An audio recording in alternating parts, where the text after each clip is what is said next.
You getting a climb yet, Larry? Who breaks the rope?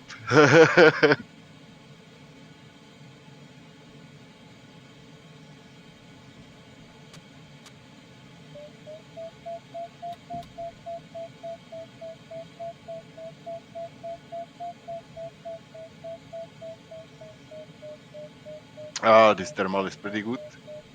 It is good, or yeah? Yeah, pretty good. Okay, yeah. Coming over. Average 5.1 meters. Meters? All right, definitely coming over. Foxtrot Alpha Papa uniform.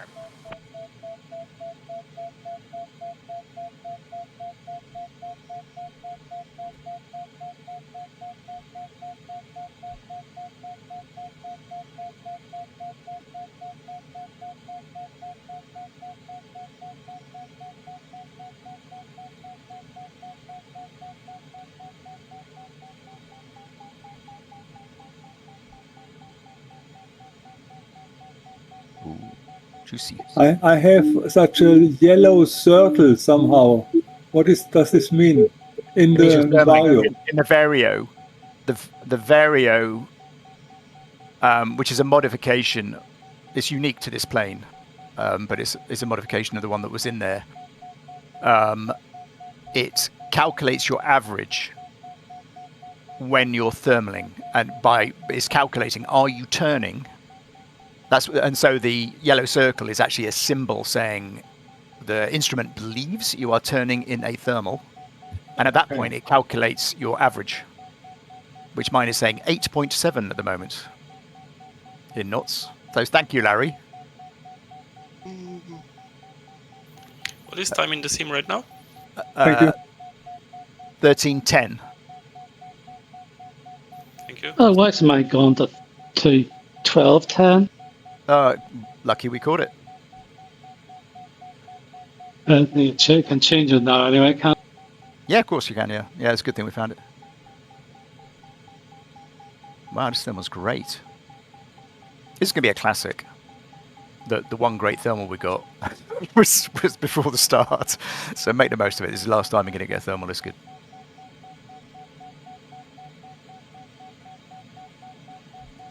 I see a nameplate Easy Glider Z. Who I think's a noob. Newbie to the SSC. Yeah, so to get the thermal averaging calculation to kick in, you have to put it in flap setting T1 or T2. Larry, I've climbed faster than you. Just so you know. He sucks. Yeah. And the nav panel, like all of these nav panels, there's a label thermal at the top, which is well worth putting on your most central button on your stick, like the button that's on the top of your stick. And that toggles the display between just a wider map view or a narrower map view with thermal blobs of green of different sizes according to how strong you're climbing, and then that is really makes centering in a thermal a shit ton easier.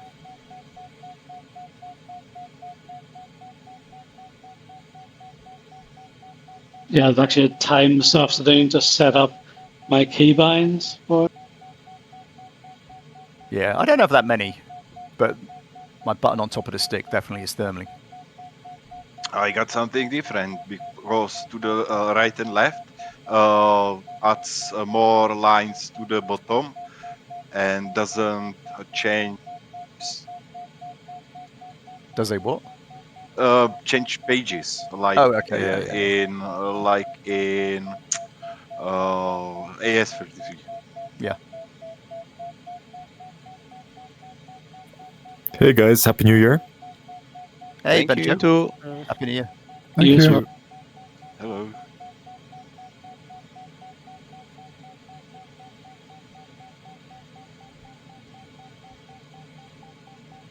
I am out climbing you, Larry. I just want you to know you suck. I suck. You suck. Yeah.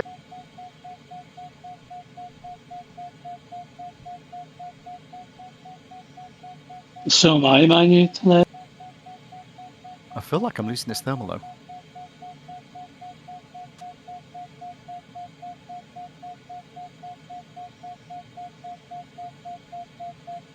No, I'm good. Rui's doing pretty good. Hey, Rui, was that a slew up there or you climbed it? I slew it. Had some Okay. problems with my controls at the beginning. I couldn't take Okay. off. Okay. Sorry. That makes me feel better though. I thought you were out I climbing. tried 4 or 5 times to take off.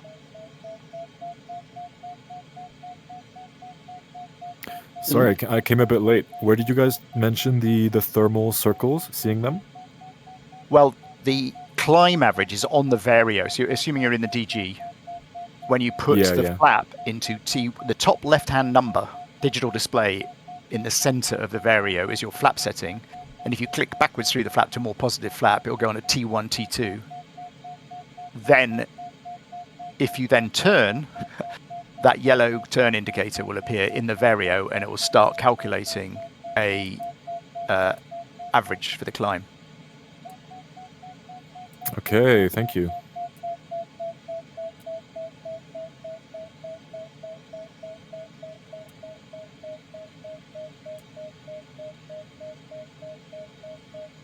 I think Larry in B21 must have built in a special thermal for himself. No, I'm nailing it here. It's slowed down. I think I haven't because I'm chatting and not paying attention. But I'm keeping an eye on my little dots on the map.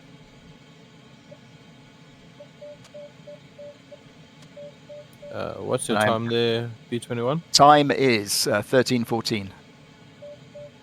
Thank you.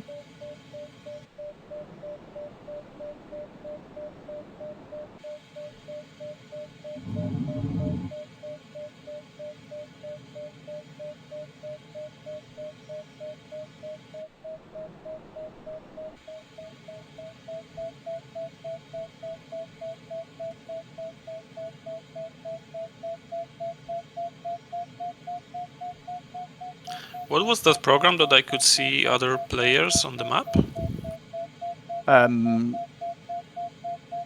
SSC tracker, I think you're talking about. So you go to a website, ssctracker.org. You can download a program for it, but if you go to a website, ssc-tracker.org, and make sure your group is set to SSC, Sim Soaring Club, and you'll see all the other planes on that map.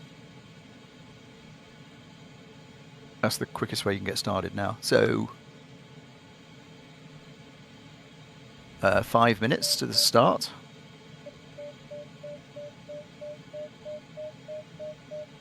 So you want to slew up if you're not up high already.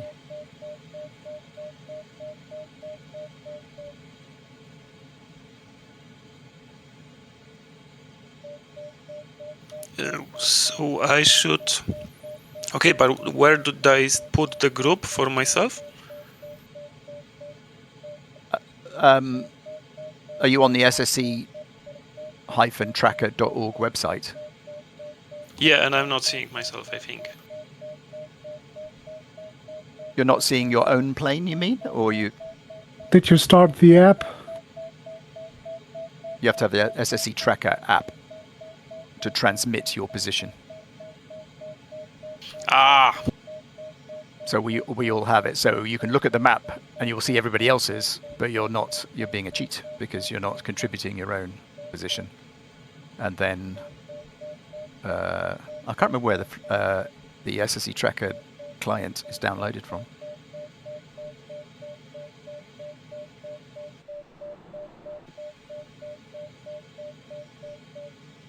Should be the website as well. Oh, right, yeah, that makes sense. High log now.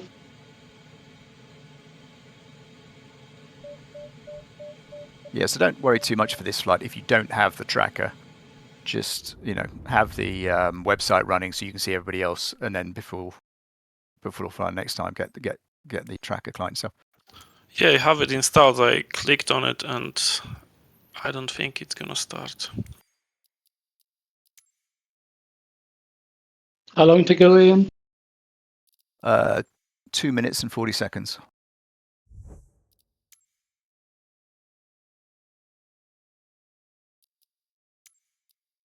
So I would suggest, folks, just take a little cheeky slew if you want to get up a little bit higher. Max start height is 6,000.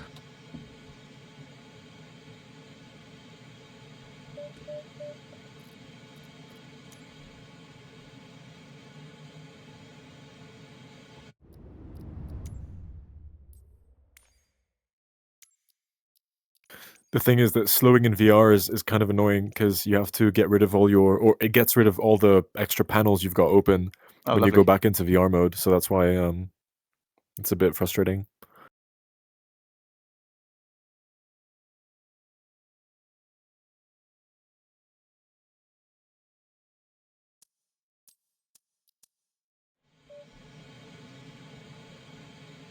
Okay, it started. What group should I put?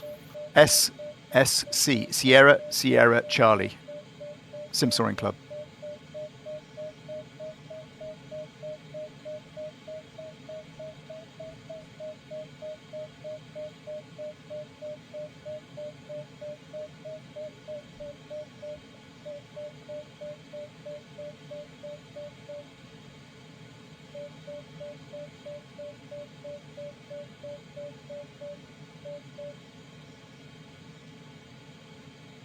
Okay, 1 minute to start.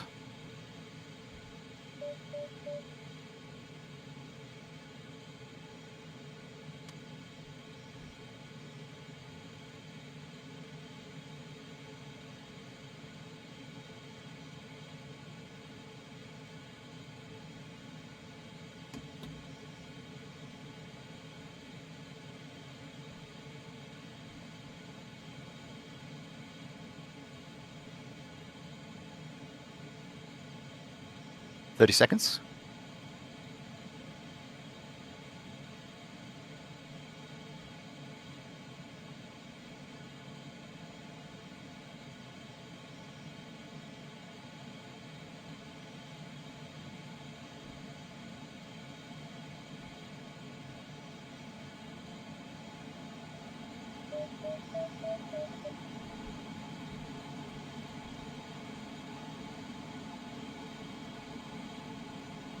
Okay, start gate is open. Good luck, everyone. Good luck, have fun. You too. Thank you.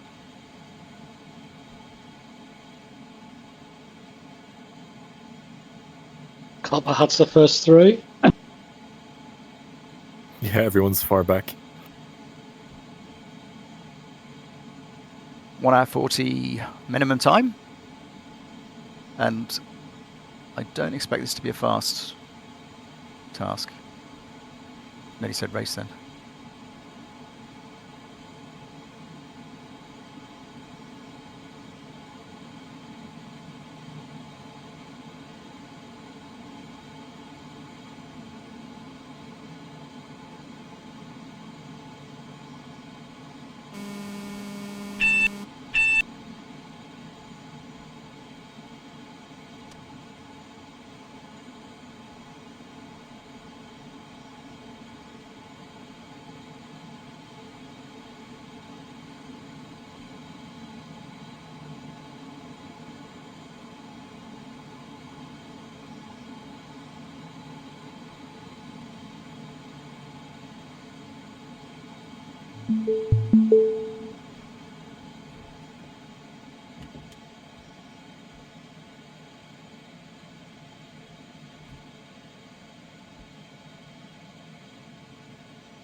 Rough approach here, going to the left-hand side of the lake.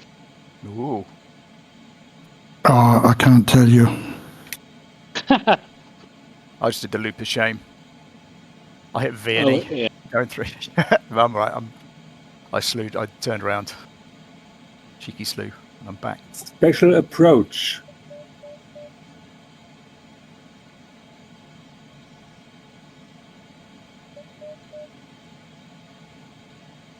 Oh, why not? I should have been watching the true airspeed display on the nav panel. 152.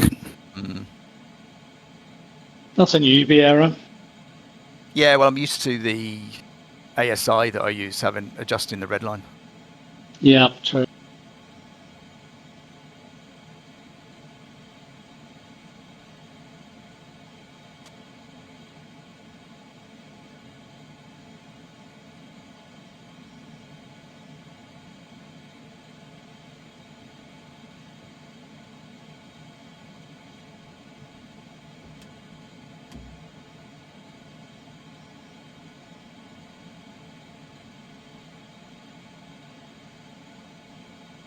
The blue needle is the NATO vario, right?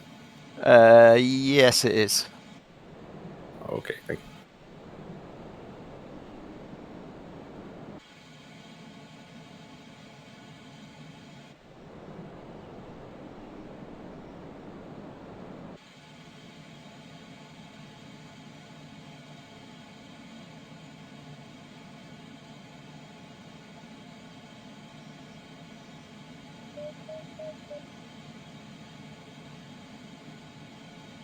It's the optimistic one, the red one's the pessimistic one.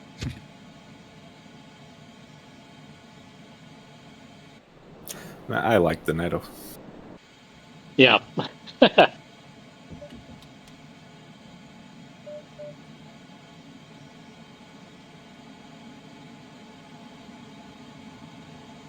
Okay, there's a few going the same way as you, rough approach. Well, I think it was only me did a bad start. How embarrassing is that? Oh, very embarrassing. Yeah. I'm bringing up the rear now. I would have thought that people would have learnt by now what happens when you follow me.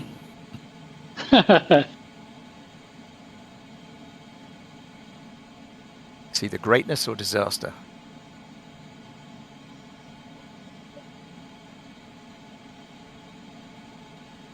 He will lead you to the hills and die.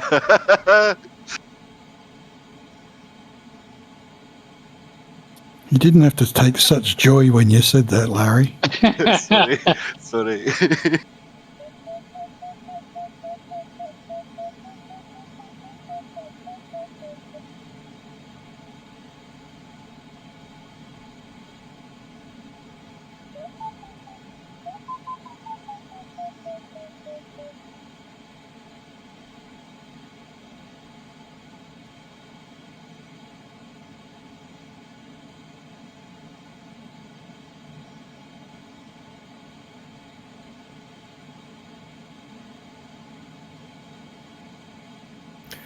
Ian, can I send you the new sound files for the DG?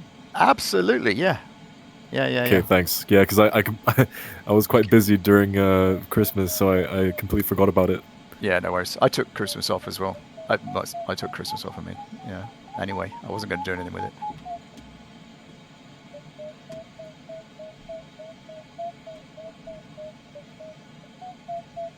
Yeah, those would be nice to have. I'm sure they're good.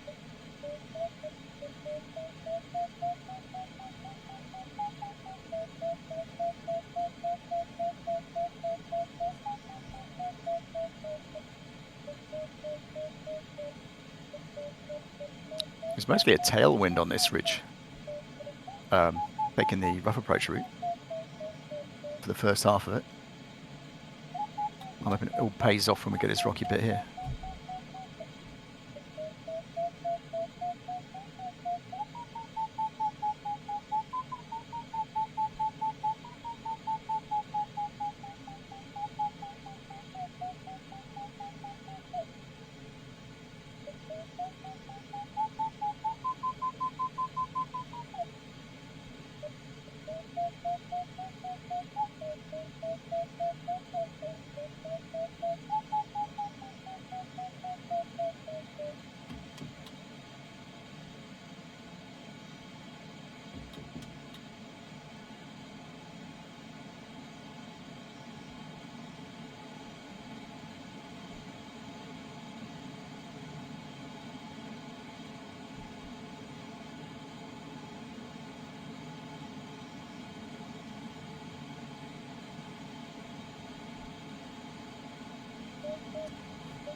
There's a guy on the right called a Boeing captain, and I'm not sure if he's flying a glider or a Boeing.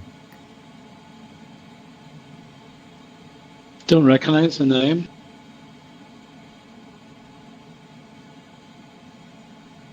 It's probably an online player flying from Cape Town.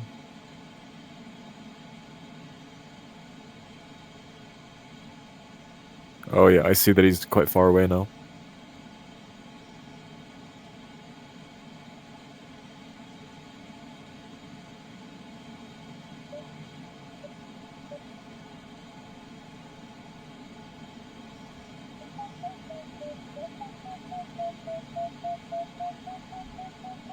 The last couple of flights that I missed were in Namibia, right?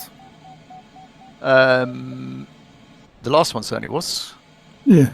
And then the special New Year's one. Yeah, there was two of them. New Year's and the last one. That mountain was in Namibia, was it? I didn't even know. We're going round and round. Oh yeah, that got flipping seasick with that. We were bringing up the rear, weren't we, Chess? But we finished. Yeah.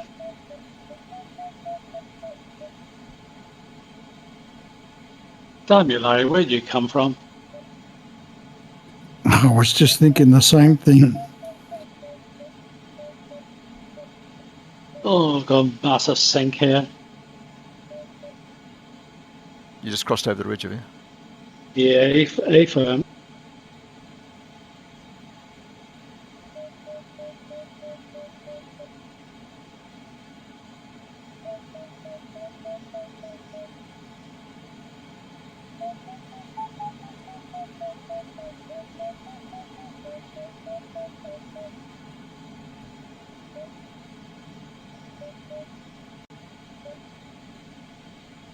It's not nice when these people sneak up to the other rough.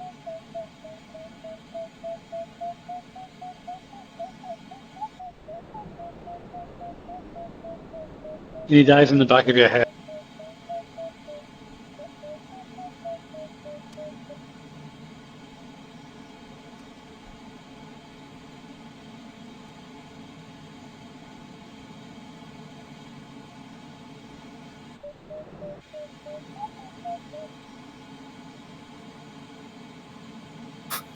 My glider was slightly tilted to the right, and instead of centering it, I tilted my head.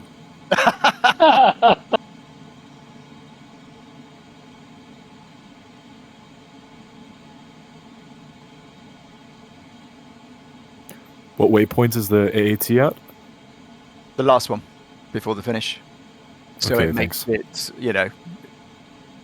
makes it kind of convenient. You know when to turn around and head home. Yep.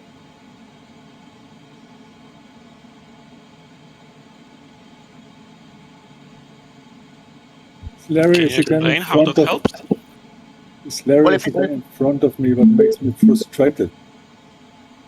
Yeah, Larry going in front of me as well. Bugger. If the AAT is the last waypoint before the finish, in all the gliders, you've either got estimated task time, like in this glider, you've got estimated task time, or you can do the math yourself. I think in the AS33 it doesn't have that, but it's got task time, so how long have you been flying so far, and it has time to go, which is the estimated time to the next waypoint. So as soon as you go into waypoint 4, I think, yeah, waypoint 4, into that area, the nav panel will flip over to the finish, which makes sense, and your time to go for the finish might be, say, 25 minutes, And you can add that to your task time, and that will tell you what your total time is going to be. So as you're flying into the waypoint 4 area, you've constantly got an update of what does the nav panel think is the time you would get back if you turned around right now and headed home, that's what's convenient about it being the last waypoint. That's slightly makes perfect sense. Yeah. And that calculation of the estimated time to go is based on the speed you are currently flying. So it kind of gives you, and if you know that, it doesn't sound perfect, but if you know that, it gives you a range to play with, because you'll know when you slow down and you'll see your estimated task time getting longer. And then when you speed up, it gets shorter. And the band between those two gets less and less the further you've gone around the task, because you've got less tasks still to play with. But also, you kind of get used to the range. So it's not just a single figure that the computer is guaranteed to tell you will get home at this exact time. It's kind of saying, look, it will be in this range. It'll be from 1 hour 35 to 1 hour 40 or whatever. And then you make your own judgment of should you go deeper into the zone, or do you think you'll be slow on the way home. Typically on that final glide, because you're just flying in a straight line for quite a lot of it, using up the height, you're going to be quicker than the rest of the task. So you don't really want to head off too early.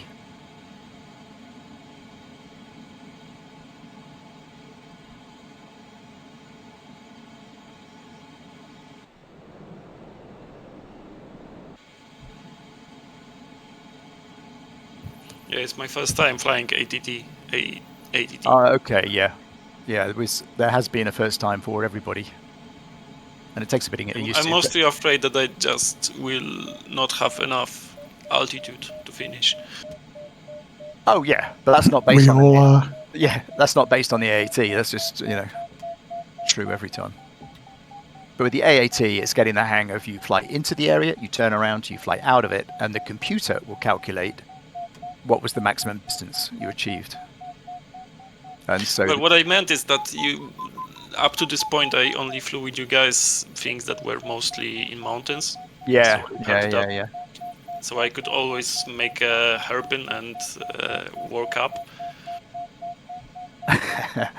Yeah, at least if flying together, you stand a good chance of finding a thermal, number one. And number two, if you end up being slow, you can turn for home early from waypoint 4, because everybody gets home in these tasks at about the same time. It should be roughly 1 hour 40.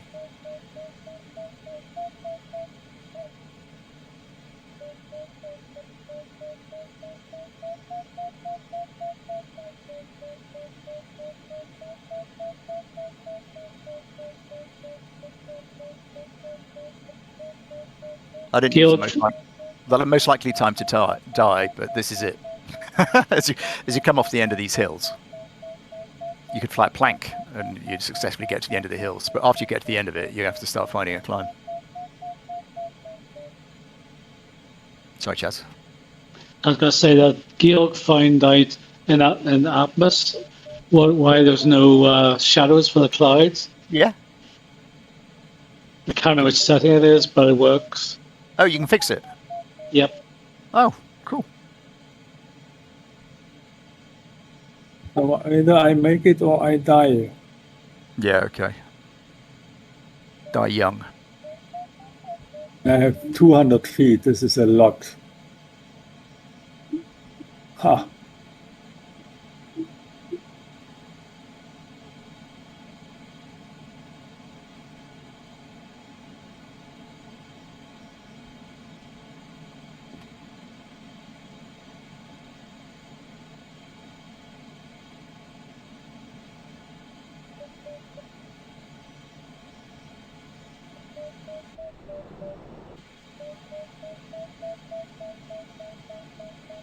So you'll see you've got an arrival height for waypoint 2.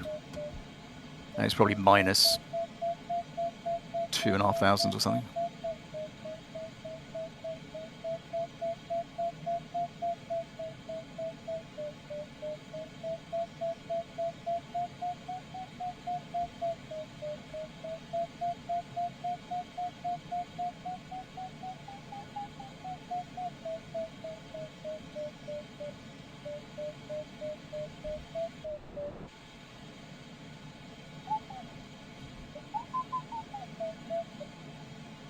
Larry's doing pretty well.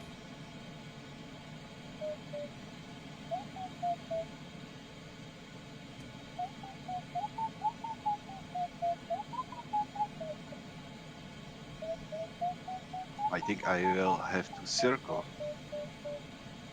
Yeah, a little because bit. it's a fixed, it's an AAT. Yeah, then it's you're going to get home at the same time, regardless. Not much of possibilities to fly straight.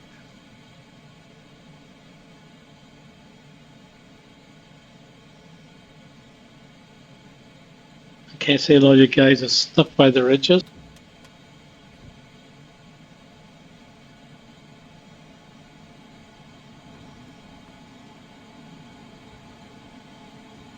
Can you tell me where that cloud works, Larry? Was that's where I'm heading? What did you say about the cloud? They should be white and big and whatever. There's never a cloud when I need one. Never is it?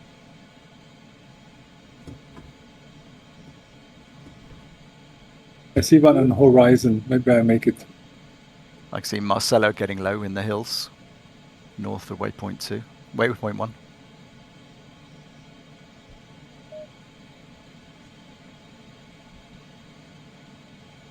Rule number 1, don't get low.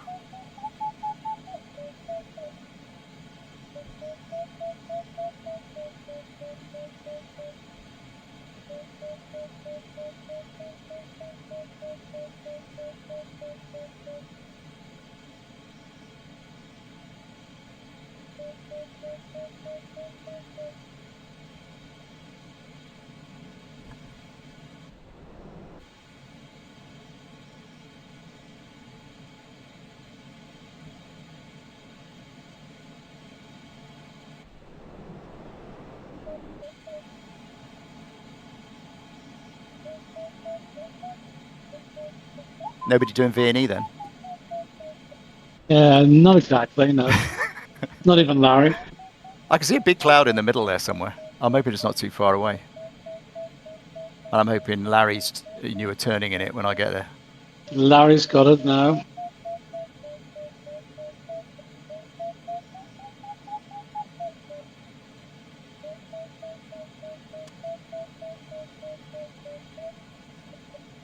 But it's not turning yet.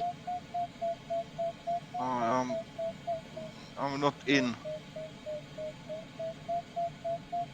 Yeah, not in the center, but you're about left hand. You want to be on the upwind side of it.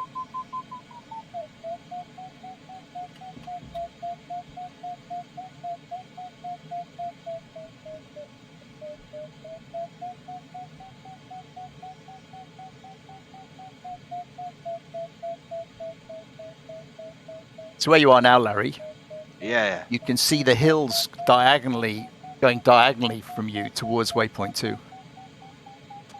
And if you do get stuck, he's turning.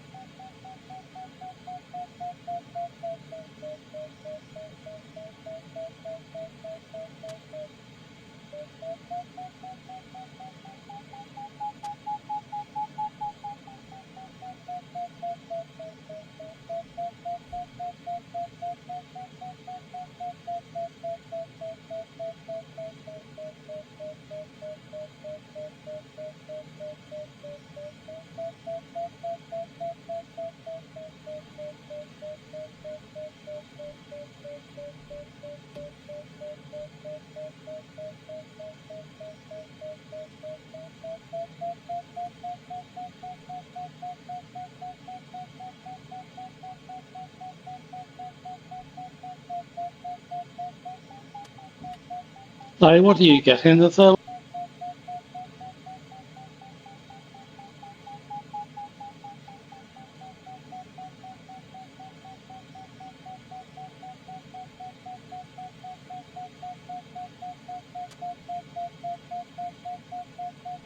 you're leaving it, Larry. Not yet. What are you getting in it, Larry? What? What height rate are you getting it? Climb rate? 3.5. Everybody looks to Larry and nobody sees how nice I'm climbing. Ha ha ha.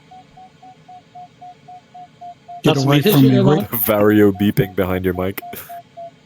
Get away from me, Rick. This is my thermal. I found it.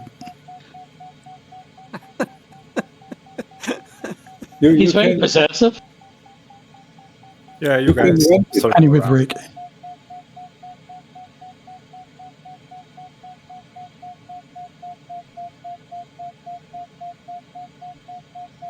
Yeah, we've got the Flieger gaggle and the Larry gaggle. What climb are you getting, Flieger Papa? Right now I have 4.9. I had up to 6.5. Nice. I had 4.5 until Rick came along and stole half of it. Is that how it works? Yep. Yeah, it's a limited amount of energy, and when more glider hanging in, for sure it pressed the thermal down, no? Yeah, yeah, sure.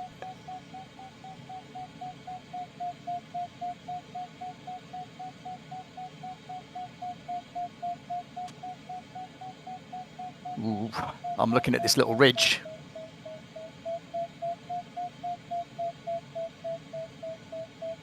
What lift you getting, Chaz? Yeah, about 5 average. Oh, not bad.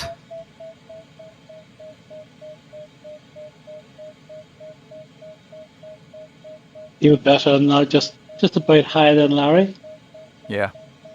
See what I mean about this? This is all lumps and bumps, right? But it does go to waypoint 2. Yeah. The ridge that's just to our, was it a little bit northeast of us? I'm positive on next waypoint, plus 450 feet. Nice. Congrats.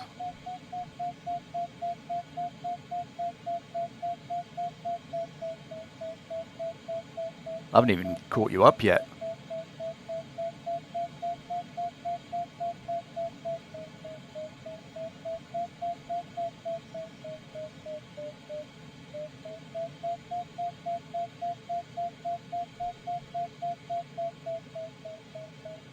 I'm getting a good 7 right now.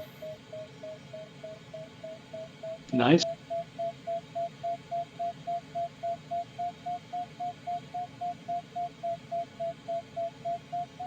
Well, I'm getting enough bumps to maintain my height around 4,000 feet. But I'm going around 70. So.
I can hear everybody concentrating. You can't hear anything? I can hear psychedelic trance music.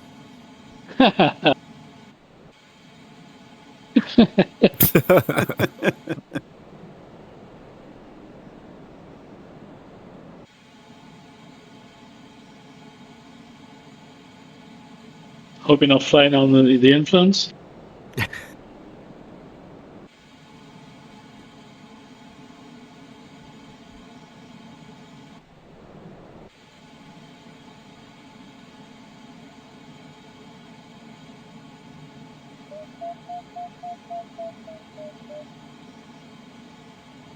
Larry, how we let Baz and Rue get in front of us? They're lower though, right? Are they? I think. Not much. Baz is lower than Rue. Yeah, they did ridge saw more of this ridge, I think. Yeah, I think so. Yep. Yep. Well, calling this thing a ridge though is doing a disservice to the word ridge. But it is heading to waypoint 2, which is intentional. The very poor ridge. But it will save you in an emergency. Hey, Steve. I take it. It's for free. Yep.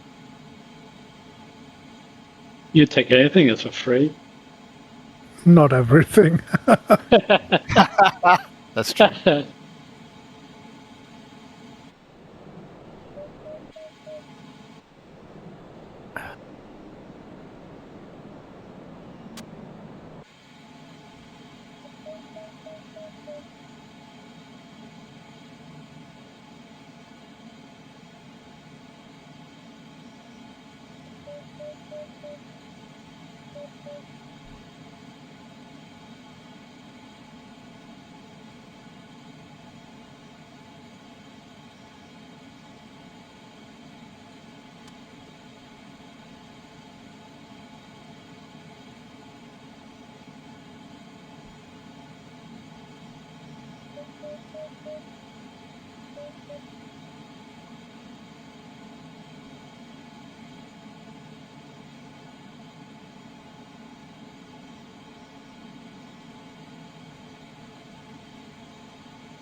And remember, so Barry, congrats, first to waypoint 2.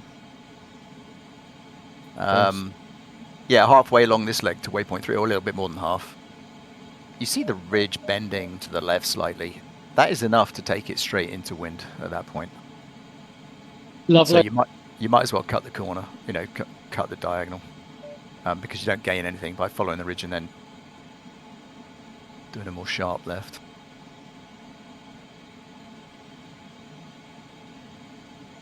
Congrats, Rue. Thank you.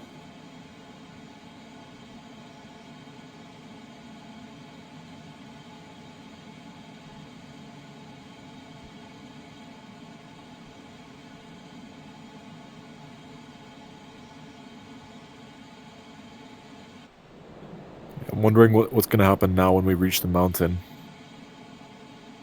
Well, the bottom bit is shitty and the top bit's quite nice. It's when you reach waypoint 3, it's going to get interesting. Because, you know, you've got to somehow make your way into waypoint 4 at that point. You can see the minimum distance of this task is 270k. And so long as you're out there for an hour and 40, you're good. Whereas Larry, he can go right to the far back of waypoint 4. That'll be great.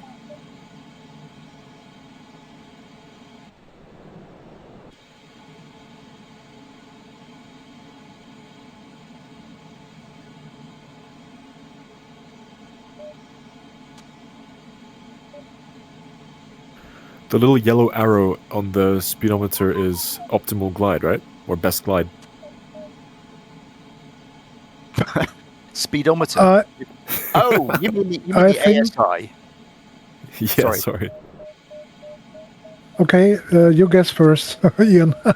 Well, it's going to be best glide. 56 knots is pretty much the best glide in almost every glider. But the SI can't adjust for the ballast or anything like that, can it? It's a dumb instrument that's just painted on the dial. So it's got exactly. assumptions built into it. So it's indicated airspeed only. It can't adjust it for true. And that best glide will be dry. 56 knots would be a dry best glide speed. Best glide full of ballast will be maybe 70, 75. Yeah, because it seems awfully close to stall speed as well, so...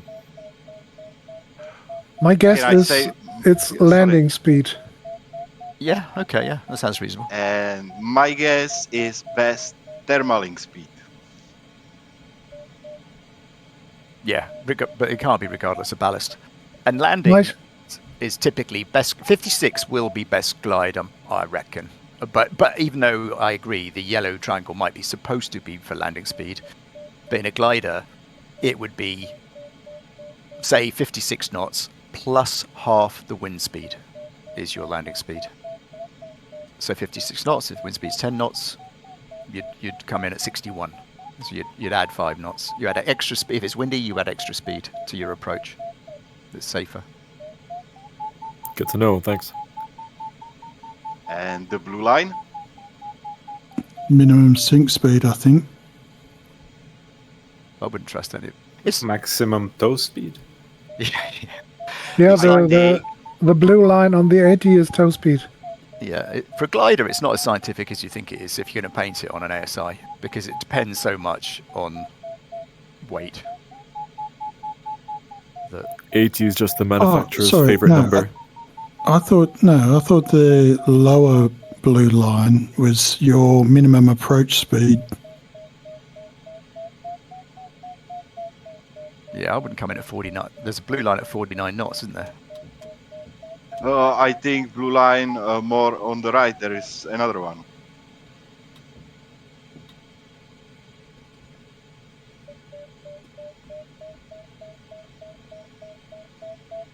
Read the fucking handbook. On 80 miles, I think it's a best climb with motor. You have a handbook for fucking? Well, didn't you get the memo? How have you been doing it then?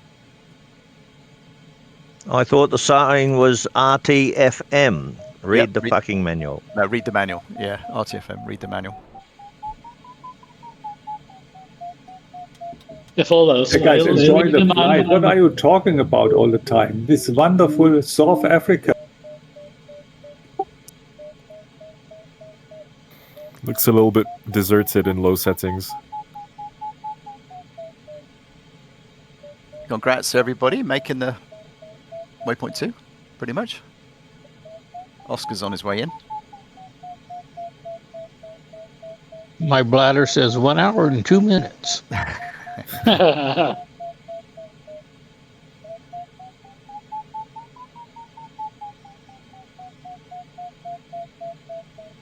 My panel is saying estimated task time 1 hour 42. So sounds pretty good. That's if I flew 2 hours 9 minutes. If I flew to the center of waypoint 4.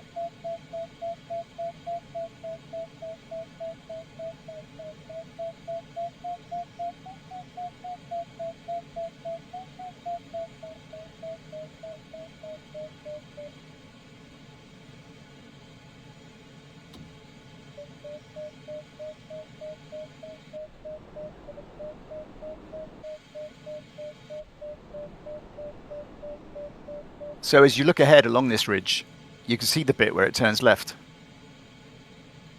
And that bit where it turns left is not a windward ridge.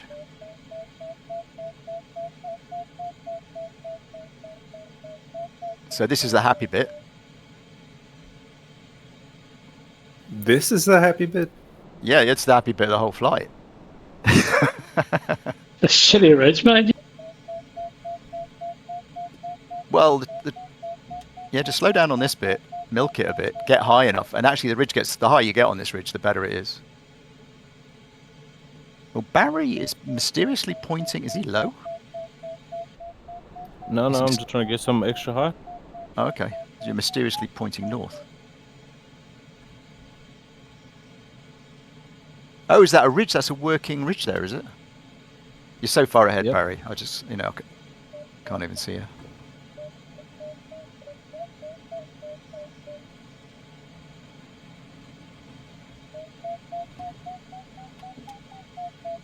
Yeah, it should be going around this corner. It should be working right.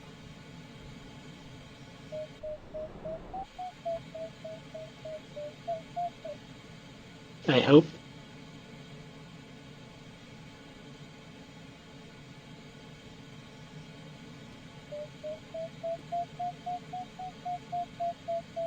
Well done, Fleeger Papa. You got some decent height there. And Call Me Joe. Yeah, I hope it pays off. I don't think you're going to regret any height you've got at the moment. Trust me.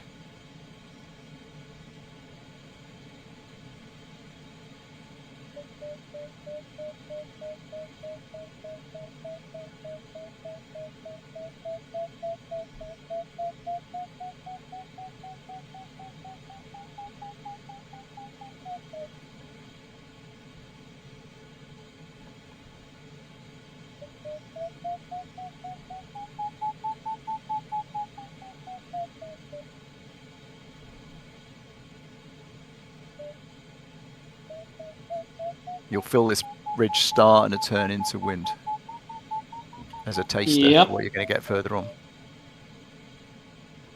So the more height you get on this bit,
Interesting, isn't it? We spread out in the first two legs and everyone's bunched up again. Indeed.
Why does that arrow, the wind direction arrow, suddenly turn sometimes? Like on visibly turn. On the nav Because panel? the wind changes direction. Yeah. Oh, does it? Based on the mountains or what? It's when there's a thermal normally. Oh, I don't know what it. Yeah, I don't know what it is. It is reading it directly from the sim though, so it's. It does a bit when there's air swirls around the mountains. Okay.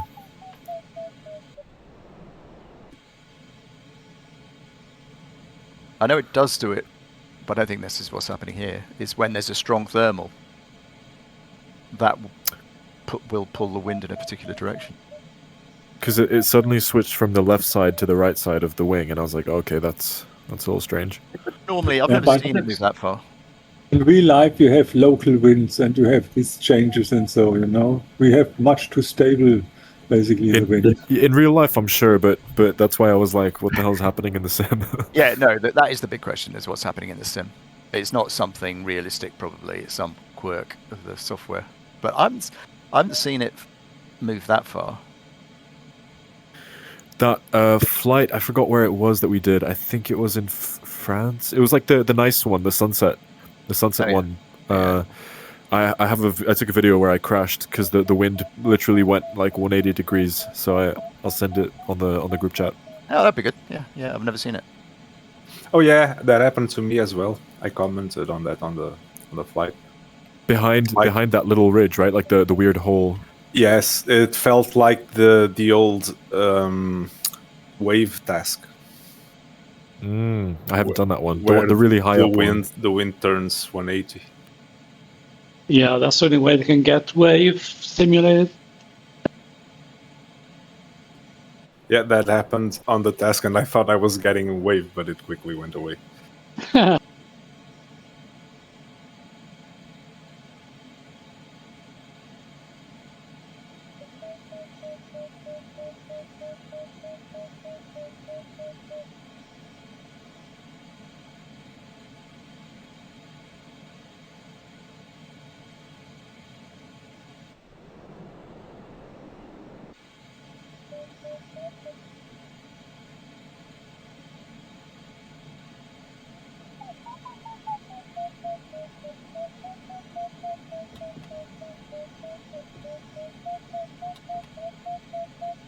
This is tricky, this bit. You got to fly. You got to get around that corner. You can see.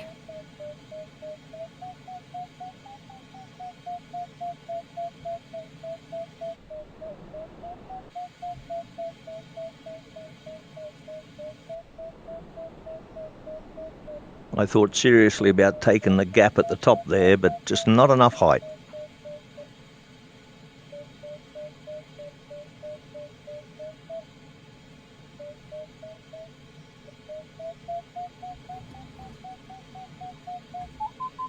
Is that broccoli guy still with us? I saw he was quite low earlier. Air to broccoli. No comment.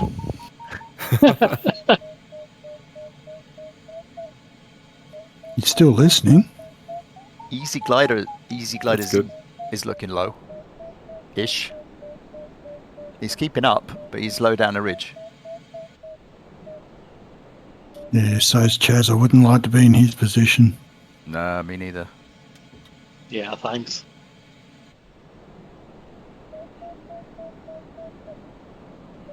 But Izzy is doing a good job.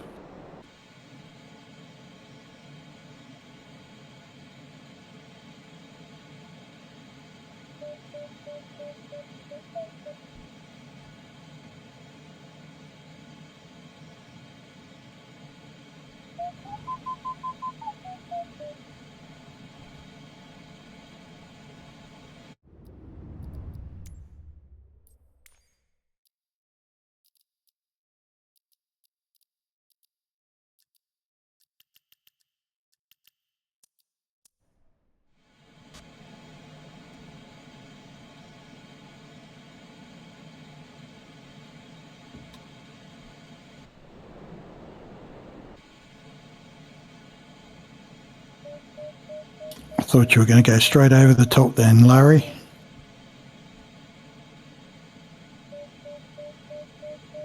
No chance. He's fending off room.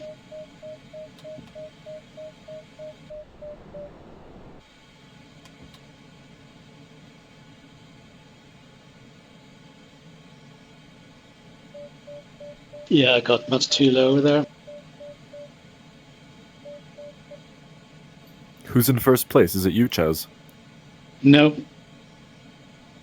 It's an Larry. AAT task, so it's very hard to know. Yep. Until it's finished. I guess, but I mean, like, are you ahead No, of there's everyone? there's Larry Rue. Oh, okay. I think it's just the way it's rendering the tags is a little strange. I mean, that front group: Larry, Rui, Jazz, Rough Approach, Joe, Barry. There's not much going to separate them at this point, because the difference in the start time is going to be at least as much as that, I think.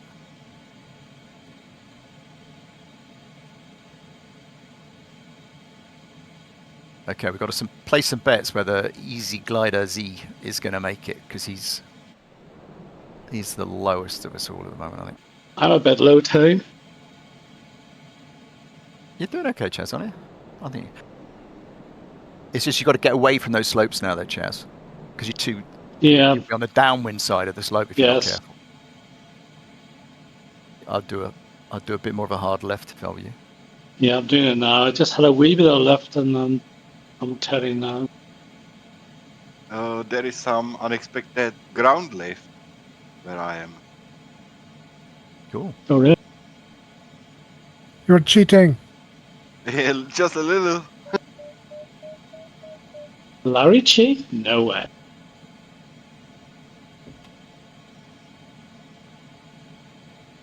Oh, yes, there is.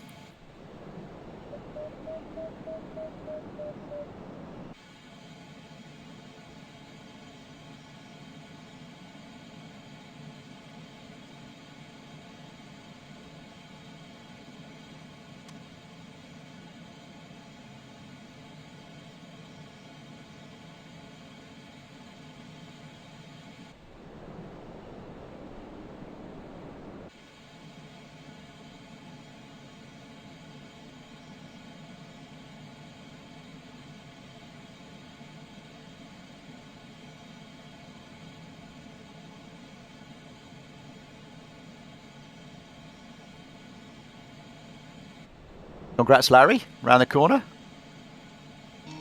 Not yet. Well, you've got another corner in front of you. I'll be interested Yeah. to see which way you go from there. I think when I did it, I had to go the long way around.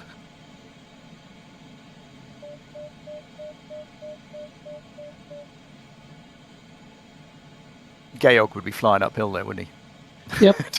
just straight up to the top. He would have just followed the track line. Yeah.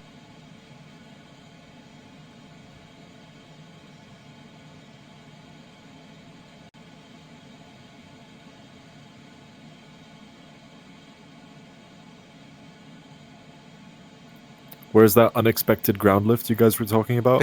Right where I am. It's used up. Special people. I had a very small amount, but not much.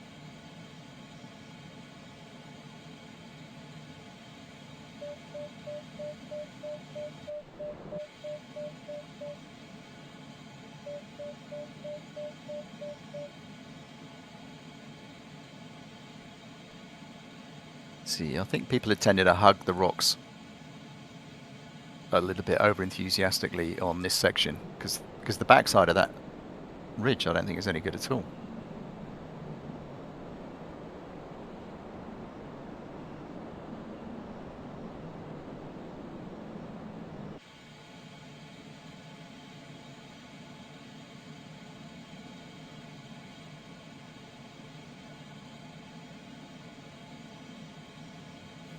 I have a plan. It's a cunning plan.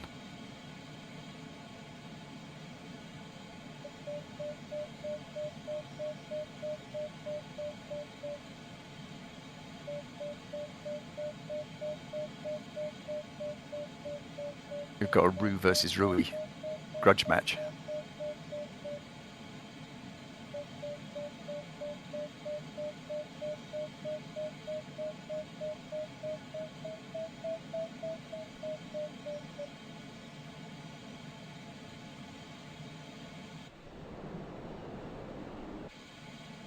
He's got good height. He's got 4'2". Who's that?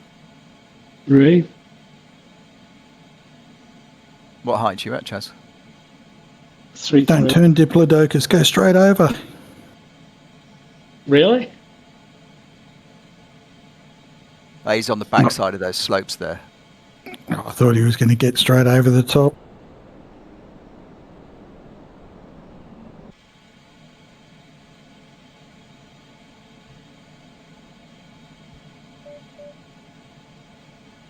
Happy, happy, happy. But now soon for all the guys who have trouble to make decisions, waypoint 3 is coming. Where decisions will be made. Mistakes. Well, Basically, we're all going to follow Larry, aren't we? Let's be honest. I'm only one without plan, I think. Larry is our Georg today. I've got a plan. Well, being in the front is extremely influential on these tasks, I think.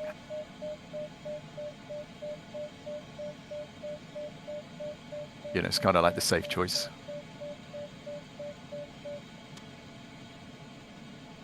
I've got a few followers at Saturday. So you're right. Yeah.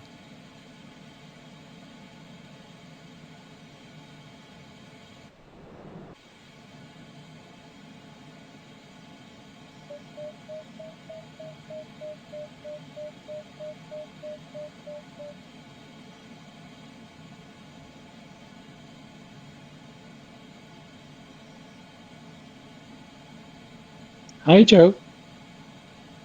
Hi, Jess. You came from nowhere? I came from behind. Yeah. That's what she said. Yeah. Good thing that. Good thing to have my undercarriage day.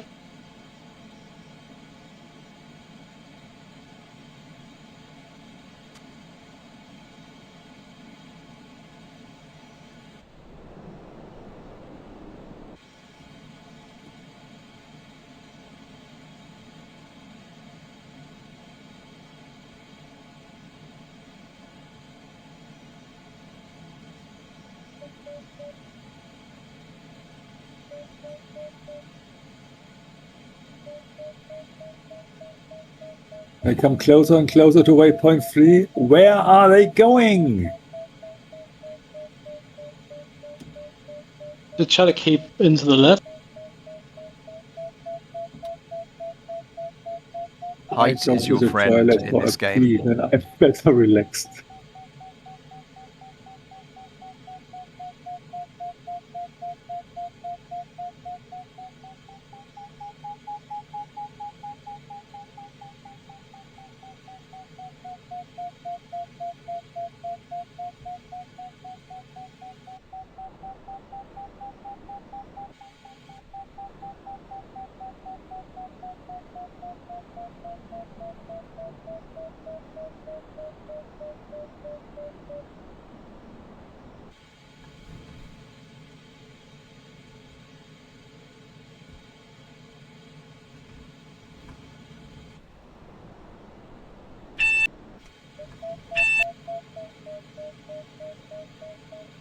Congrats, Larry. And Rue and Rui.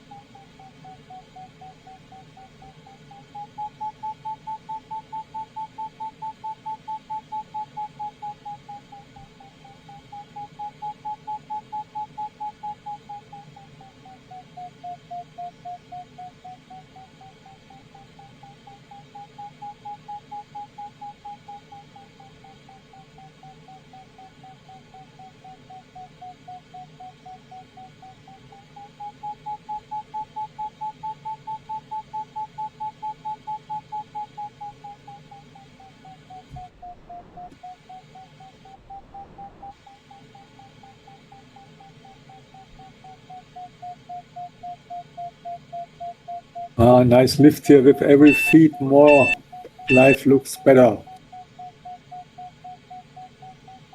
Yeah, for real.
Decisions were made. Very good lift on these ridges. Happy days. And I left.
I say, Larry, no one's following you at the moment. Oh, Joe, maybe. I am. Yep, see him. Yeah, you find out who your friends are, Larry. I have to hurry because I want to catch the cloud on the hill ahead. Looks crap. Oh, I don't know. We will see at the finish. Indeed.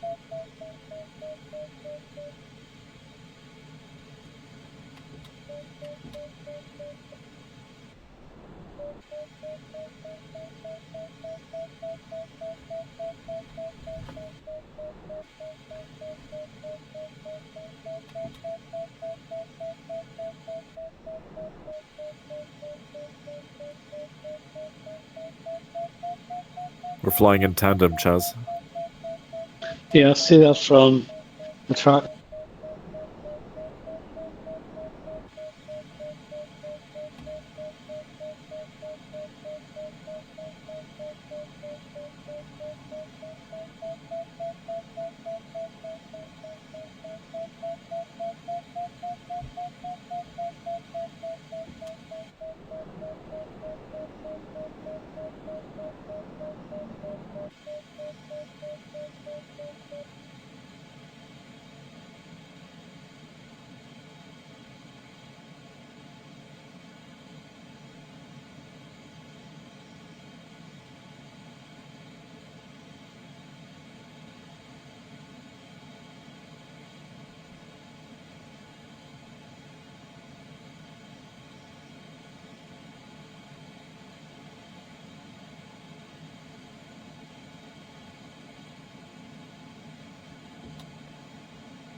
Thanks, Larry, for being my uplift marker.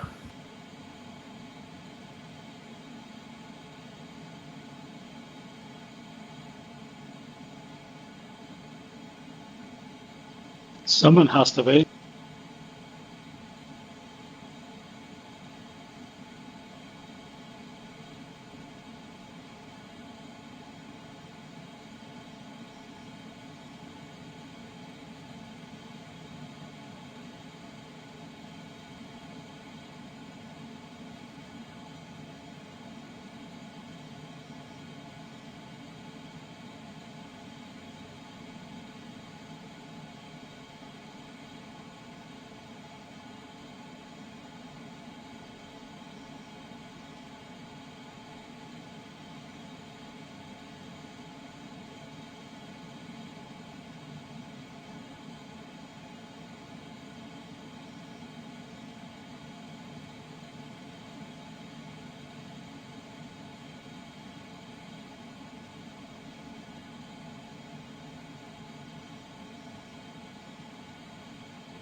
Rue, how's it looking for you? Because you flew straight.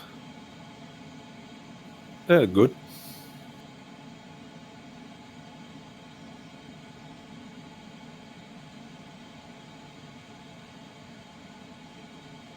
But I went faster just now. I made most of the pass at 100 knots.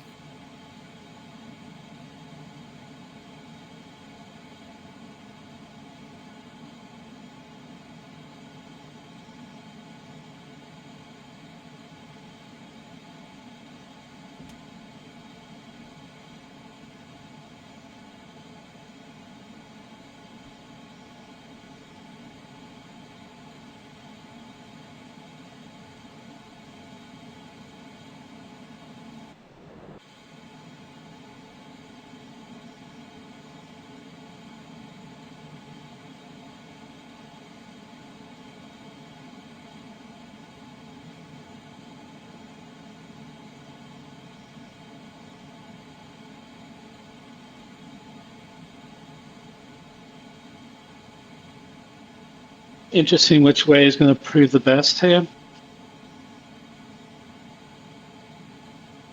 Because Rough Approach and Steve, you guys are taking the mountain ridge the whole way. Yeah, looks like it. Yeah, it requires a little bit of an uphill climb at the end, but it's the way I did it when I flew this task.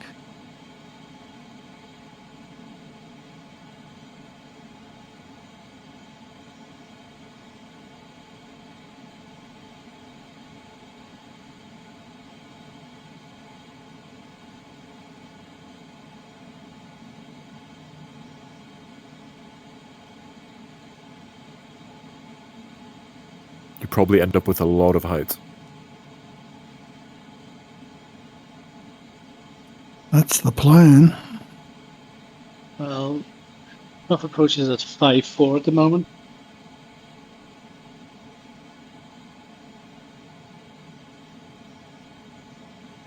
I like how the marker on the map says Morludi hiking trail and dried fruit.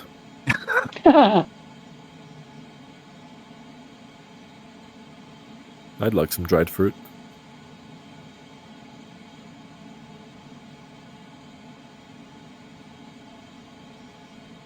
Interesting that the land is much deeper here to the left.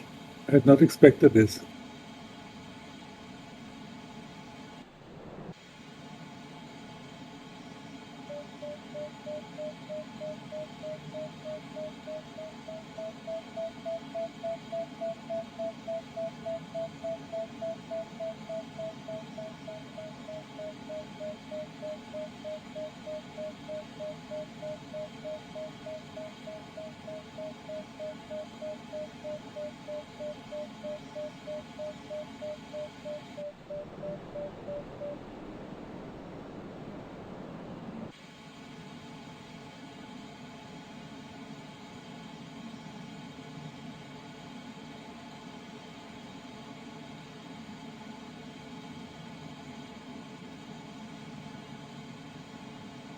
Do you have enough altitude there, rough approach?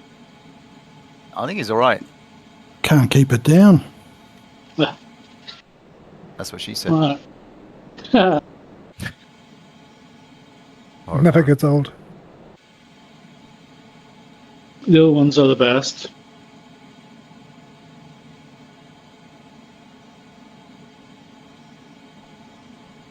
Who's in the number 1 position right now?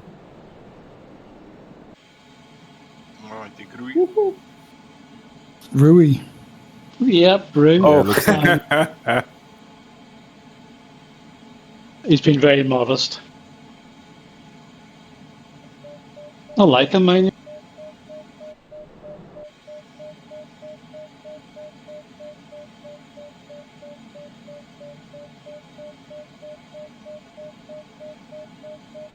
Larry's going straight over the plains.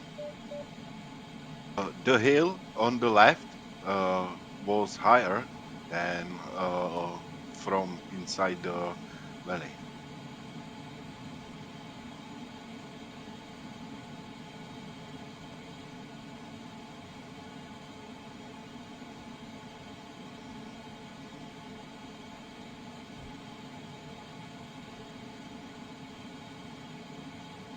Looks like everyone is going for the Witawata.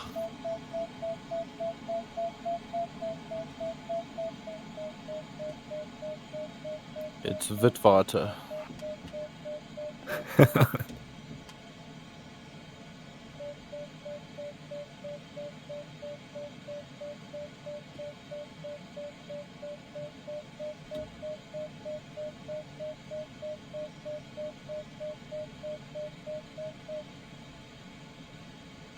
Do you have to hit the circle of the AAT to trigger it?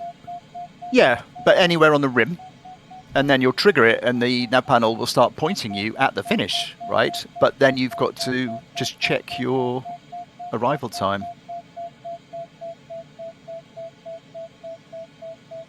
It's about 30 minutes more only.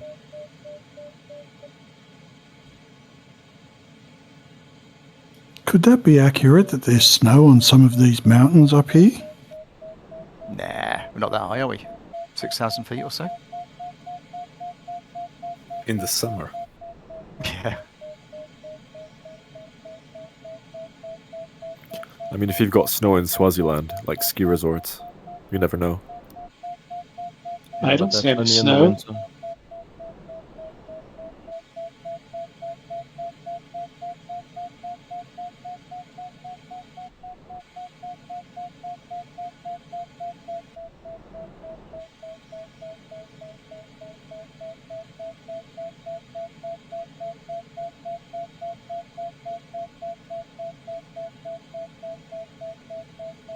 I hit the AAT circle and then it just disappeared without any noise. Well, it hasn't registered. You'll need to go back and start again. Oh no. What does it say your next waypoint is? Waypoint 4.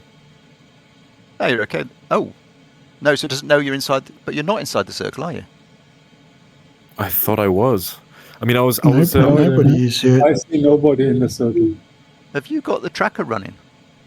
Yeah, I've got everything online. I mean, I was with Chaz actually. I was doing the ridge here, too. No, the circle starts on your port wing. You are. It's a distant ring. It's another ring. Yeah, it's Oh, distance okay. ring. Distance ring, 10 kilometers. It's a later ring. You have to watch the fat ring. There is Okay, one thanks. better. You have to be 30 kilometers to the waypoint, because the radius is 30 kilometers.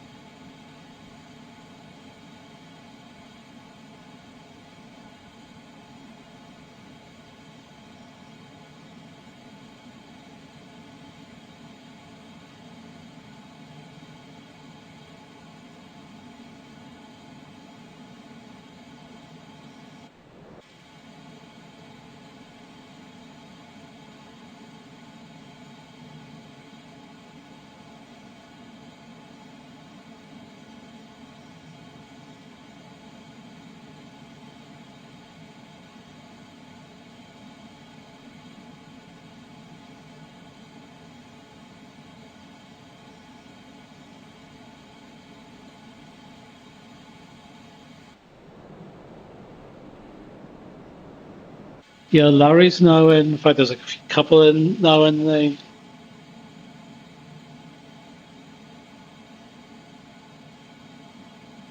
Oh wow, rough approach and Steve, you guys are high up.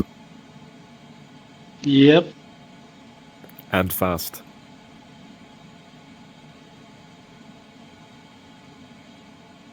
Heading for a cloud. That's the idea, I think. I'm just following him.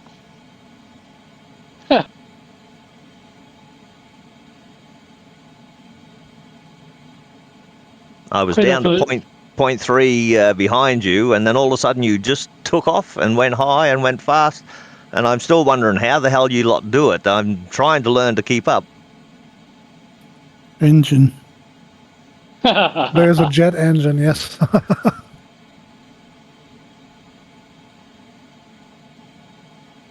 And I've changed my sim, my rig, my thing, and I've put everything on realistic, so I'm getting thrown around a lot, and it's a hell of a lot more fun because the rig reacts quicker than what I can see in the sim.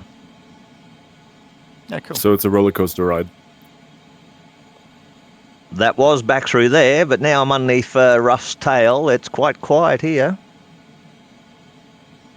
Actually, what happens if you're right behind someone? Is it like the cyclist effect where you get less resistance, or is it the opposite with turbulence? There's some turbulence. There's a turbulence wake effect, but you want to turn that off because it's a CPU hog and it. But I mean, in real life, is it?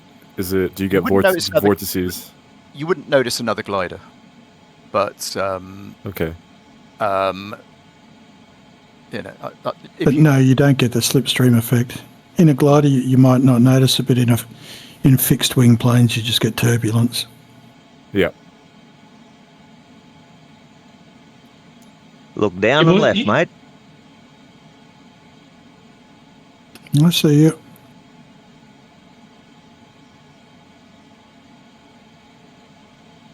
I'm under this fucking nice cloud and nothing. Yeah, I'm quite worried. Is 4,000 enough?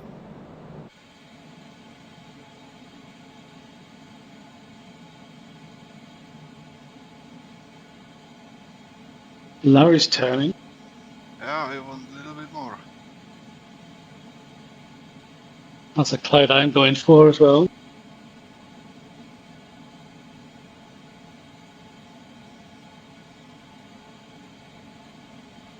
And I gather I'm cheating having the AS33, so my time's not going to count anyway.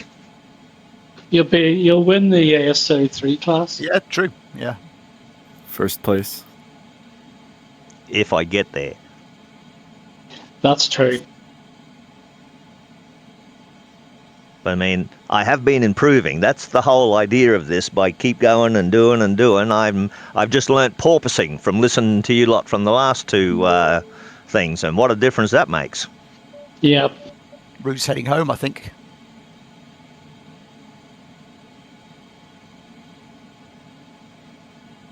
Oh yeah, I see the big green circle now.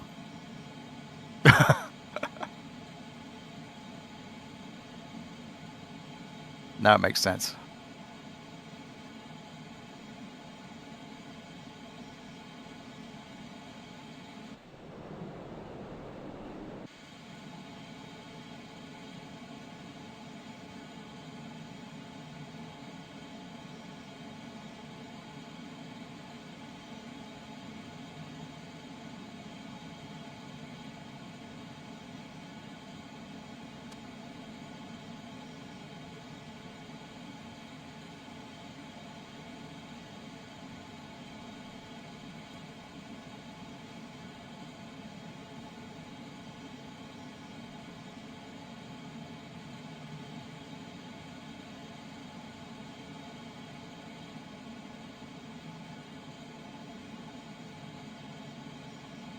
So many gliders flying around here. The air must be cooking.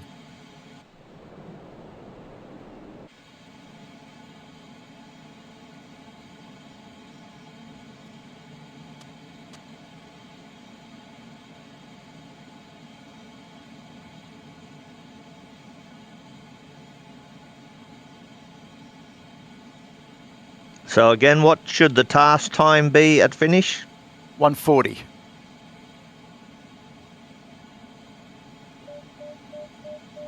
$18 to go. I can do that.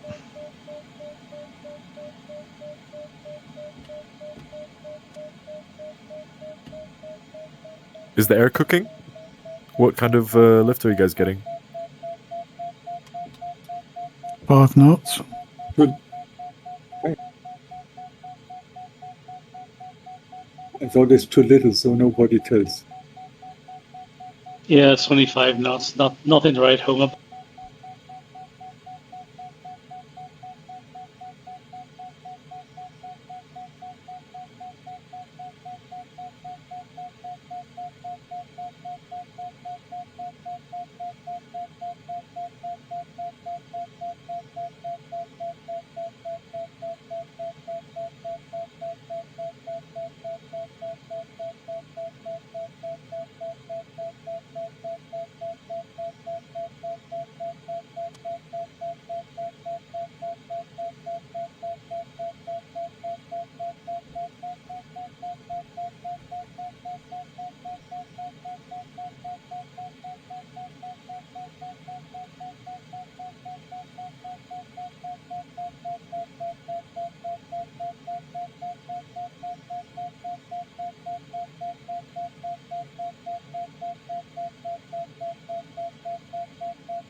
Yeah, 5 is even optimistic. I'm getting about 3. Larry's going deep. I want to stretch out a little bit. It's my only chance.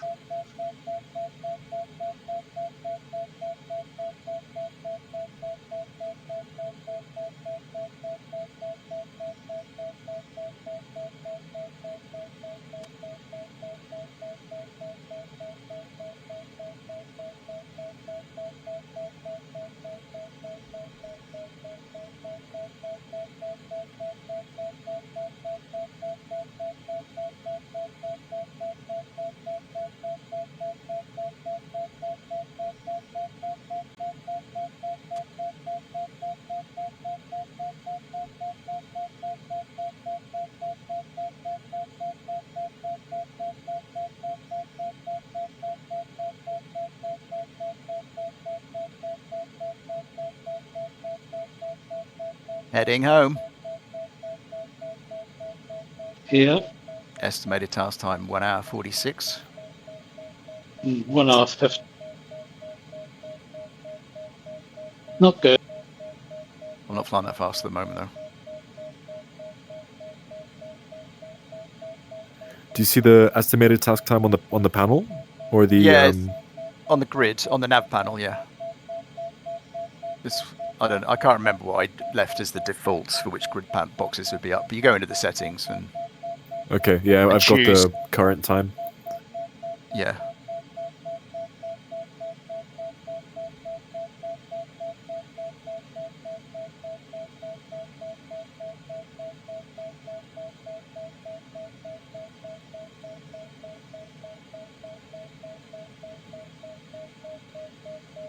They're coming closer to Larry.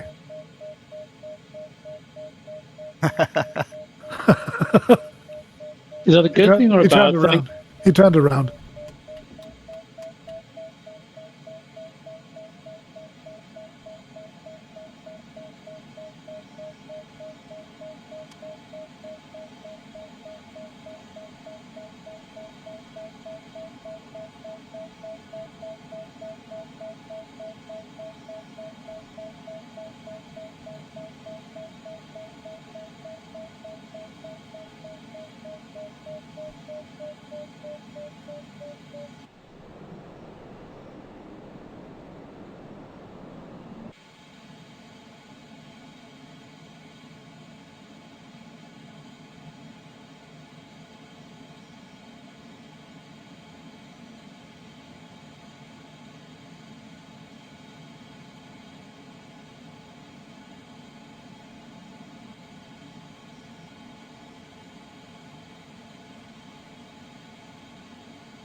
Paper Music, hope that there is lift up there.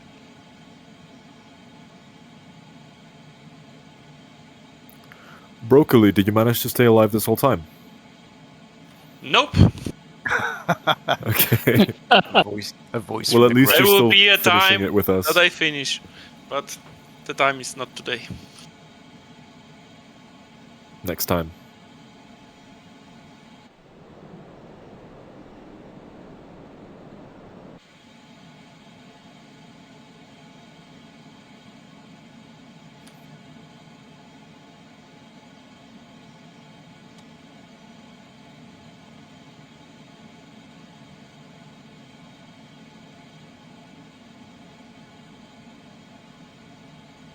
So what was that thing about the wake turbulence? Is that hard on the PC or something?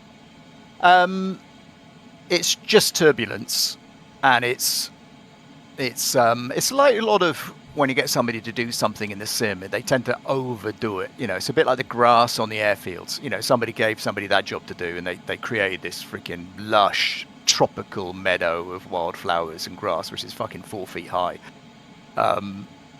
And with the wake turbulence, it kicks in.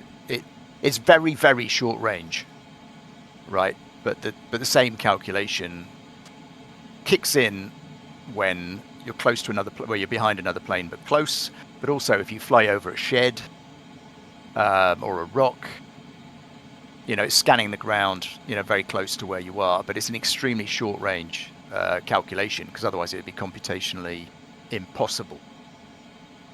And it's at risk of being too much computational workload anyway. It's a rookie error to make in the sim, that you can do this sort of high density fluid flow calculation in real time, because it becomes cubically expensive to do. There's, you know, how many little boxes do you want to model? You know, what's the airflow doing? And that's what Seb Loch found out. You know, he kind of tried it and found the same thing out every other noob's found out when they try and do it in a sim. You can either have very, very low granularity, or you just can't go very far away. You can't have a very big box you're simulating. Now, I've got everything turned on to make the motion rig work harder, because I've got on the other forum about the rigs, they were saying that it wasn't natural to have it so quiet when you're running along. Yeah, I think if you've got a motion rig, you can have the turbulence, because then it's kind of realistic. But when you're sitting stationary on an armchair, you know, waggling a joystick between your legs, the bumping around doesn't really make sense, because you're not being bumped around, right? You know, so it's a bit. But when you're in a motion rig, it all kind of comes together. Well, it was a wild ride along that ridge. I thoroughly enjoyed it.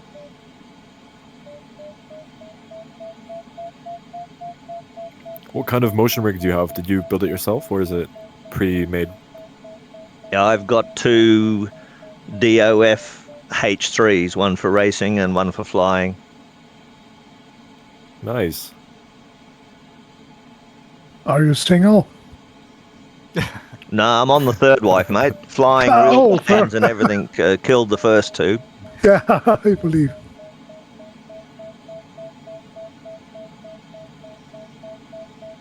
I think the craziest sim guy is CalVR, right? That we have in our group. He's pretty solid, yeah. There's His some rigs solid are engineering insane. going on. Yeah. Yeah. Yeah.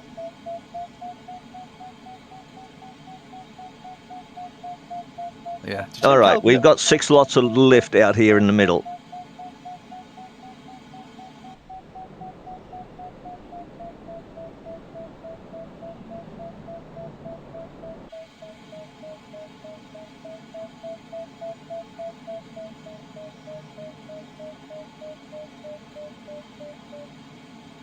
Make that 8.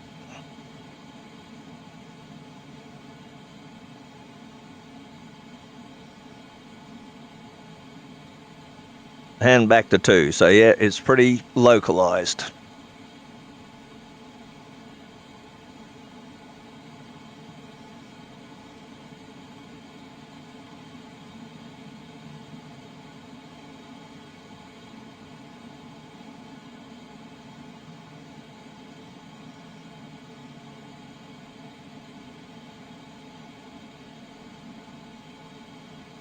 I know it's a silly question, but do you guys eat dinner before or after flying? Because it's like the perfect dinner time.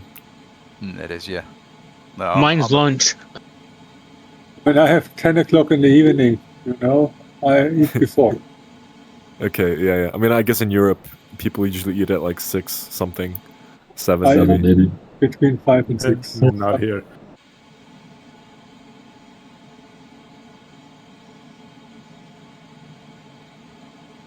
I usually have dinner at 10 p.m. Blimey. Welcome to the club. Yeah, the Spanish are usually worse. Yeah. Okay, I need a bit of advice. I've got 240 waypoint arrival AGL at the finish line. How much what would a normal thing be? 1,000 foot or so? Or? No, you're on No, plus just 240. go for it. And it's a ridge the whole way, right?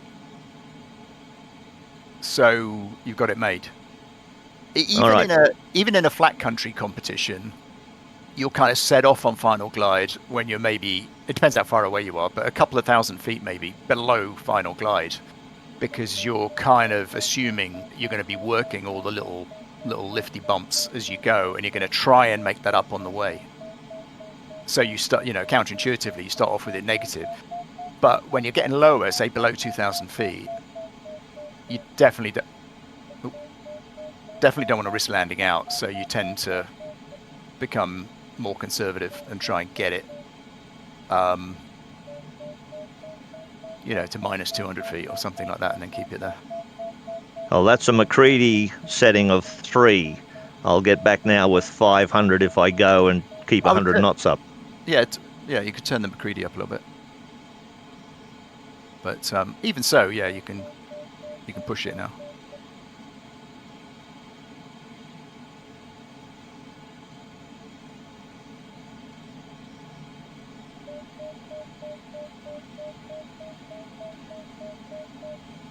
I'm impressed you got height for the finish. Maybe that's McCready 3. I don't know.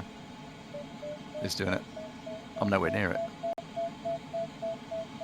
Yeah, well, all the boys are over there on the ridge. I'm out here in the middle. I thought you were heading for the ridge, though. You're not? Oh, you don't need to. Taking the ridge was the smart idea.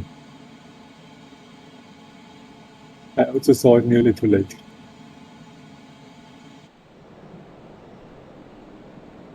I'm trying to learn as I go, and hopefully I'll make it.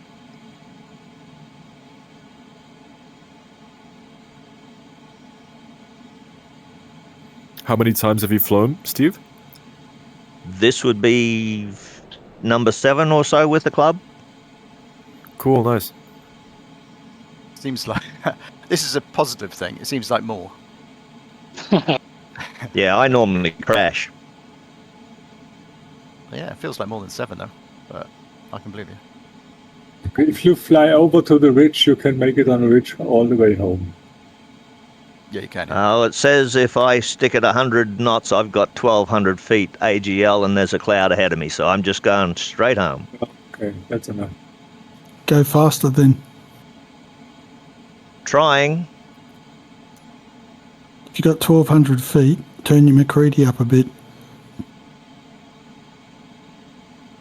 What I'm taking from this task is this weather, large cumulus, are hard to find the core. It's narrow, and the ridges are better. If there's ridges, yeah. If there is ridges. Yeah, it's hard to find the core. I agree with you there. And is this going to be part of the new pack, or is it just a one-off weather preset? No, this is totally in the new pack. But I think we've got medium Q T8, right? Which is no, we get large. You got a large. Yeah, and Georg and I had a little bit of a brief debate about which one is going to be the kind of like the baseline weather, for just a cross-country task, bit of ridge, bit of thermals. And I think because this is not easy, right? With these queues, if we didn't have these ridges, I mean, obviously we've designed the task so that it's got ridges in it. It's fun. You've got ridges on the way home, which is normally a plus. Past a lake, but I'm not convinced the medium queue T8 is going to be that popular, because it's the same kind of weather, but the queues are, it's less lift, and the area of the lift is less. The strength of the lift is the same. With the strong queue, the clouds are smaller and the thermals are smaller, but they're so much stronger, it kind of makes it worth it. Whereas, we'll see.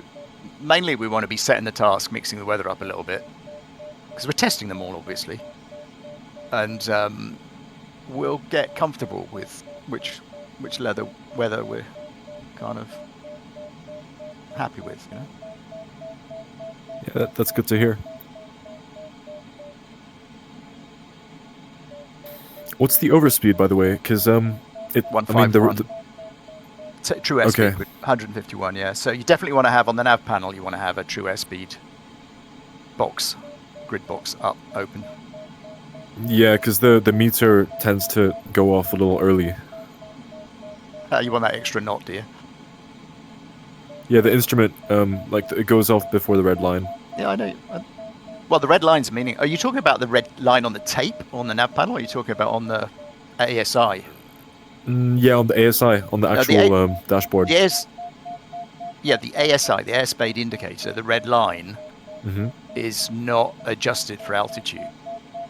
So that's why you see on some planes there's like a table of numbers written on the pin to the dash.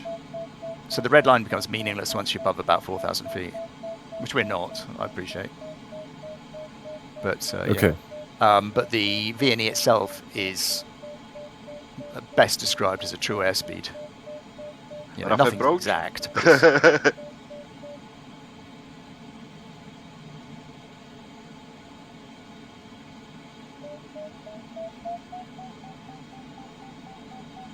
All right, task time 140, and I've got 7 minutes to go, and I'll get in at 400 feet.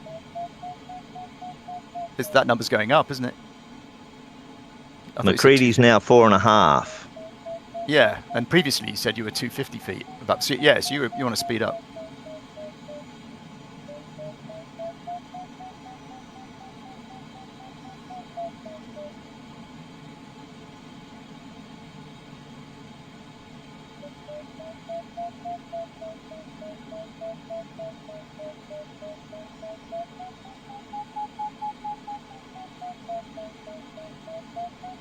Yeah, I think learning the porpoising has been the biggest improvement. It keeps the speed up, but also keeps your height up. Yeah. I think that was the best technique when we were flying on, was it the Saturday with the strong queue?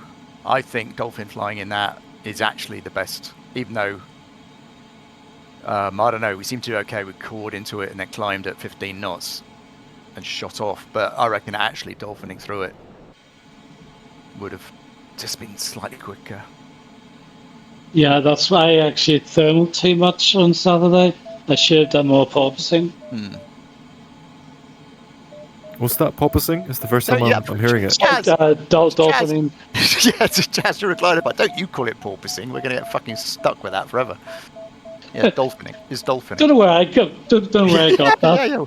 Yeah. Okay. You're drunk. I just went over space.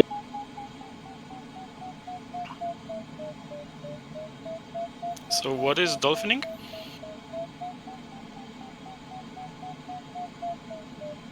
Same as porpoising. Yes, it's a bit like porpoising. Yeah, no, dolphining is basically the simple thing is you speed up in sync and slow down in lift. But generally, there's not so much sync around, so you're flying at a fairly high speed, and then when you hit the lift, when you fly into lift, you're looking at the netto gauge. So it's crucial to have a good working netto gauge. And when you see the netto gauge starting to go up, you pull up, pull up, pull up, pull up, pull up, and all the time that netto gauge will tend to be improving because you're flying into the core. You haven't flown out of it yet. And you just keep pulling up. So you're slowing down, slowing down, slowing down, slowing down. And then you might get to come down to, and you're clicking down through the flaps as you're slowing down. And and you beep, beep, beep, beep, beep, beep, and you'll be gaining height, but you're still flying in a straight line. But towards the end of it, you might only be doing 60 knots. But why is it called dolphining and not elephanting? Yeah, it depends who does it. When I do it, it's elephanting. No, it's because the dolphins, you see them normally when you see them in a movie, they come out of the water, go in the water, come out of the water, go in the water. It's this up and down movement. Yeah, porpoises do that as well. Dolphins have a sleeker nose. Swordfish. What do they do? I'm a tuna. Swordfishing. Yeah.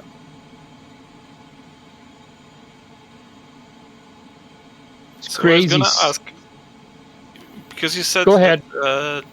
that you like pull up so that you spend more time in the air that pushes you up, right? Yes, exactly. You're spending more time in the lift and less time in the air that doesn't have so much lift in it, and overall you gain energy. Okay, because I was watching the movie that probably many people got into this channel after it was published, and the person there was saying that I have to.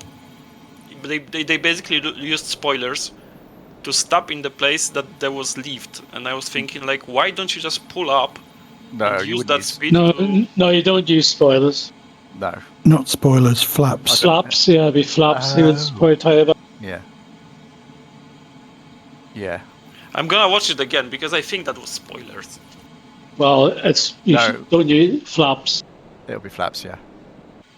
I was thinking it was just bullshit, but it's not. It's a confusion between the word for spoiler and the word for flaps, I suppose. Probably. Basically, if you wanna win, it's not like trim your plane and smoke. It's constant work.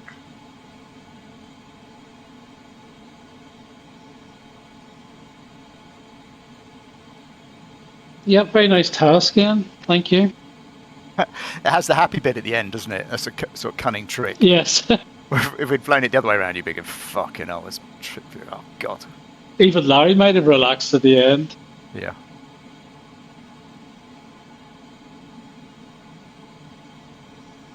Yeah, Larry, you're low and fast. Yeah, I'm licking the VNE all the time.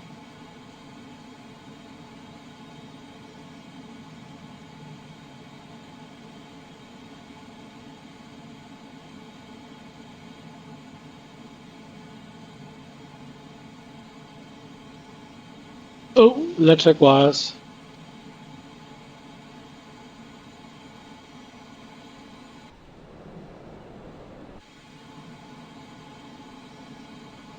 I can't remember what this airstrip looked like. Was it just a little dirt strip? A very narrow. I've got it. Yeah.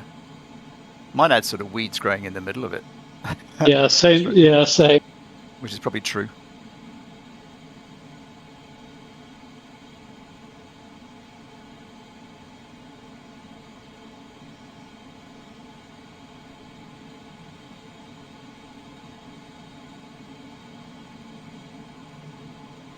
Make sure you don't miss the finish line.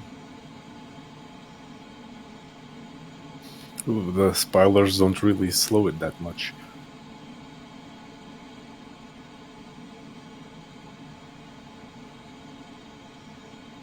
The blue gear light will blink while you're dumping your ballast. This is an indicator that the ballast is dumping.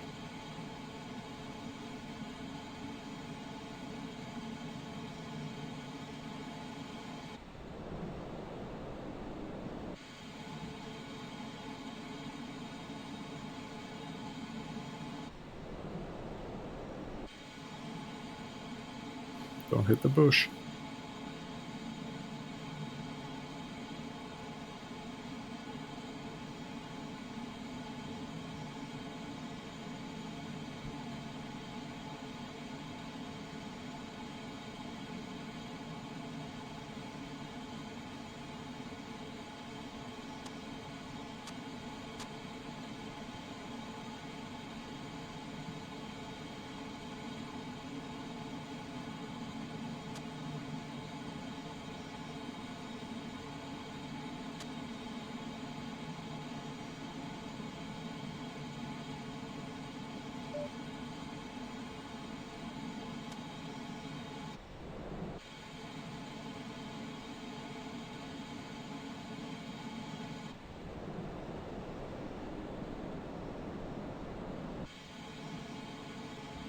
Oop, he's forgot the wheel. That'd been a short landing.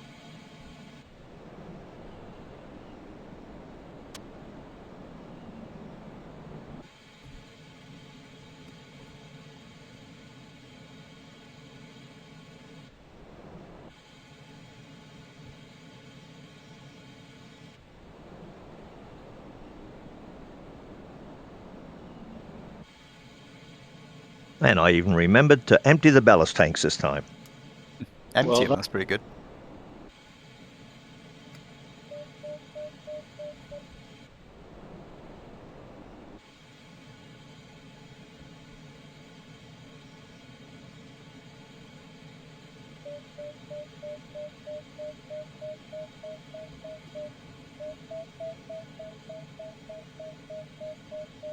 I wonder what these fields are on the approach. Vineyard? Vines or something? They look like vineyards. This is wine farmland. Okay.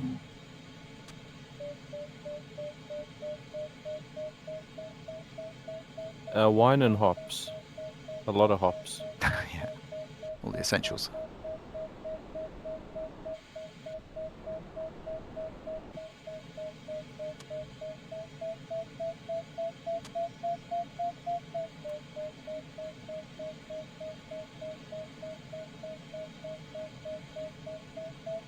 Third in line to land. I'm impressed with these guys that have landed short. I was wondering, I don't know.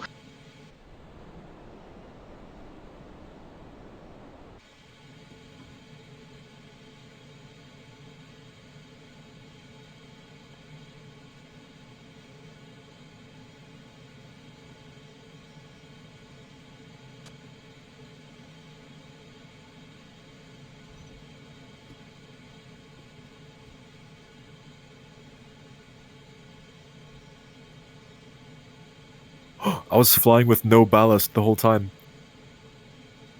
Yeah, well, that'll be in your log. Let's see.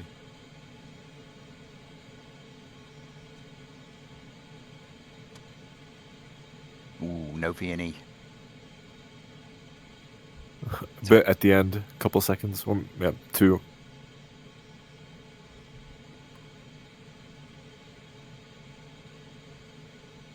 I'll have plenty of V&E.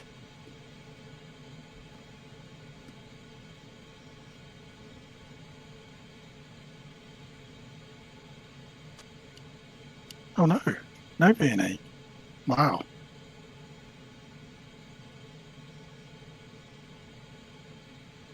You sound disappointed. Doesn't it? I'm surprised more than anything else.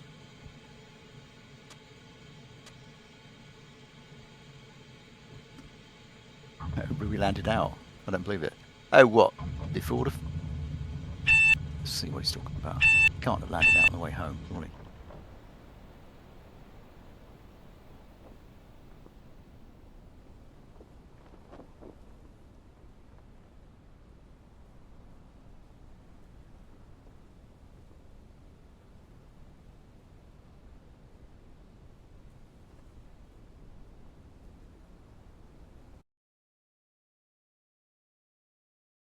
Congrats, Larry. I crossed the finish when the sound of overspeed was on, and now it's on forever. Oh.